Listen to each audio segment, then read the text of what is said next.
Hi hello అండి, నేను మీ సుధను. నేను బాగున్నాను, మీరు కూడా బాగుండాలని మనస్ఫూర్తిగా కోరుకుంటూ మరొక మంచి వీడియోతో మీ ముందుంది మీ సుధా. ఈరోజు వంకాయ కర్రీ కారపొడి లేకుండా ఎలా చేస్తాను అనేది మీకు షేర్ చేయబోతున్నానండి. ముందుగా కారపొడి లేకుండా వంకాయ కర్రీ అని థంబ్నెయిల్ పెట్టాను కదా, ఇది పక్క పల్లెటూరు స్టైల్ అండి. నేను చేసే మసాలా ఇదేనండి. ముఖ్యంగా ఇది మసాలా అంటే యాలకులు లవంగాలు లేవు కదా, ఇది ఎలా మసాలా అని అనుకుంటున్నారా? ఇది నా స్టైల్లో మసాలానేనండి. కారపొడి లేకుండా దానికి రీప్లేస్మెంట్గా నేను ఇలా పచ్చిమిరపకాయలు పెట్టుకున్నాను. ఎక్కువ క్వాంటిటీ ఏం లేదండి, అది కూరకు సరిపడా పెట్టుకున్నాను. ఆ తర్వాత నేను ఇక్కడ 2 ఉల్లిపాయలు సరిపోతాయి, 1/2 కేజీ కదండి కర్రీ మనకి, ఇదేనండి గ్రేవీ వచ్చేది కూరకి. నెక్స్ట్ వచ్చేసి మనం రోట్లో దంచుకుంటే మంచిగా అనిపిస్తుంది, ఎందుకంటే మనం మిక్సీలో పట్టామనుకోండి పేస్ట్ ఎక్కువ అయిపోయి మెత్తగా అయిపోతుంది. ఒకవేళ కచ్చాపెచ్చాగా దంచుకోగలుగుతామంటే మిక్సీలో పట్టుకోవచ్చు. ఇంకా నాకు పేస్ట్ అయిపోతుంది అనేసి నేను రోట్లో దంచుతున్నాను. ముందుగా జీలకర్ర వేసుకొని తర్వాత వెల్లిపాయలు వేసుకొని దంచుకున్నాను. జీలకర్ర ఫ్లేవర్ అనేది మంచిగా ముక్కలకి, అంటే మనం దంచుకునే ముక్కలకు కూడా పడుతుంది ఫస్ట్ మెత్తగా దంచుకుంటే.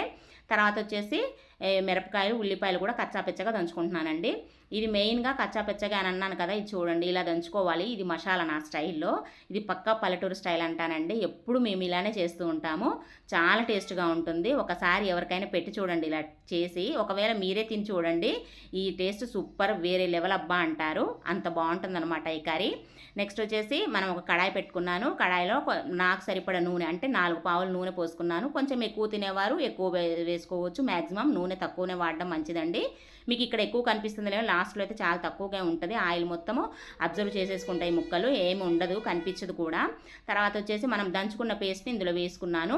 ఇది కొంచెం మగ్గిన తర్వాత మనం అల్లం పేస్ట్ వేసుకోవడమేనండి.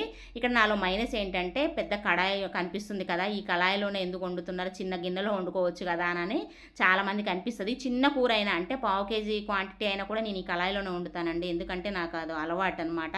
కూర గిన్నెలో వండడం రాదు, అదొక మైనస్ నాకు. ఇంకా నెక్స్ట్ వచ్చేసి కొత్త గిన్నెలు ఉన్నాయిలే కానీ ఇవే పెట్టాను. ఎందుకు ఇంతగానం ఎందుకు చెప్తున్నానంటే, నల్ల మచ్చలు ఉన్నాయి, ఇంత పెద్ద గిన్నె ఎందుకు పెట్టారని కామెంట్స్ అయితే పెట్టకండి, అందుకని చెప్తున్నాను. తర్వాత మనం ఫ్రై చేసుకున్న తర్వాత ఫ్రై అయిపోయింది కదండి అది మంచిగా. ఆ తర్వాత కొద్దిగా పసుపు వేసుకొని ఫ్రై చేసుకున్నాను. అది పక్కన పెట్టుకున్న తర్వాత ఇది ముందుగా కట్ చేసి పెట్టుకున్నానండి. నేను ఉప్పు నీళ్ళల్లో నానబెట్టుకోవాలి వంకాయ ముక్కలు ఎప్పుడైనా కూడా, ఎందుకంటే అవి మొత్తం కండ్రెక్కిపోతాయి, అంటే నల్లబడిపోతాయి, అప్పుడు టేస్ట్ బాగోదు. ఉప్పు నీళ్ళలోనే నానబెట్టుకోవాలి వంకాయ ముక్కల్ని. తర్వాత ఫ్రై చేసుకున్నాను కదండి, సిమ్లోనే ఉండాలి ఎప్పుడైనా కూర వండేటప్పుడు. వంకాయ కర్రీ కానీ, బీరకాయ కర్రీ కానీ, దొండకాయ ఫ్రై కానీ, ఇలాంటి ఫ్రైలు మాత్రం ఎప్పుడు సిమ్లోనే వండితే ఆ నూనెలో ఉడికితేనే టేస్ట్ ఉంటుందండి కూర. ఇది ఒక 1 మినిట్ అలా ఉంచుకొని ఆ తర్వాత కొంచెం మగ్గిన తర్వాత సాల్ట్ వేసుకుంటున్నానండి.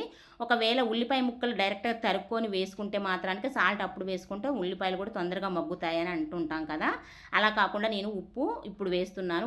ఉప్పు ఇప్పుడు వేయడం వల్ల ముక్కకి మంచిగా పడుతుంది కాబట్టి ఇప్పుడు వేసాను. కొద్దిసేపు సిమ్లో పెట్టేసే వండుతున్నానండి.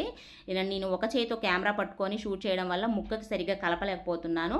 తర్వాత కెమెరా ఆఫ్ చేసాక ముక్కకి మొత్తం పట్టేటట్టు మనం కలుపుకోవాలి, అప్పుడే టేస్ట్ బాగుంటుందండి. తర్వాత మగ్గిపోయాక కొత్తిమీర కానీ పుదీనా కానీ మొత్తం జల్లుకోవాలండి. ఆ ఫ్లేవరు ఉడికేటప్పుడే మనకు అనిపిస్తుంది ఇది కుదిరిందా లేదా అని, ప్రతి ఒక్క ఆడవాళ్ళకి అర్థమవుతుందండి కూర.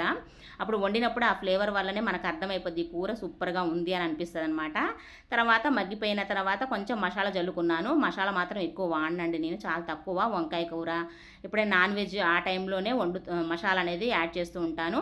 ఈ విధంగా చేశానండి. ఒకసారి మీరు ఎప్పుడైనా కూడా, మనం ఎవరైనా మన ఇంటికి అతిథులు వస్తారు కదా, నాన్ వెజ్ కంటే ఇలా ట్రై చేసి చూడండి, సూపర్గా ఉంది.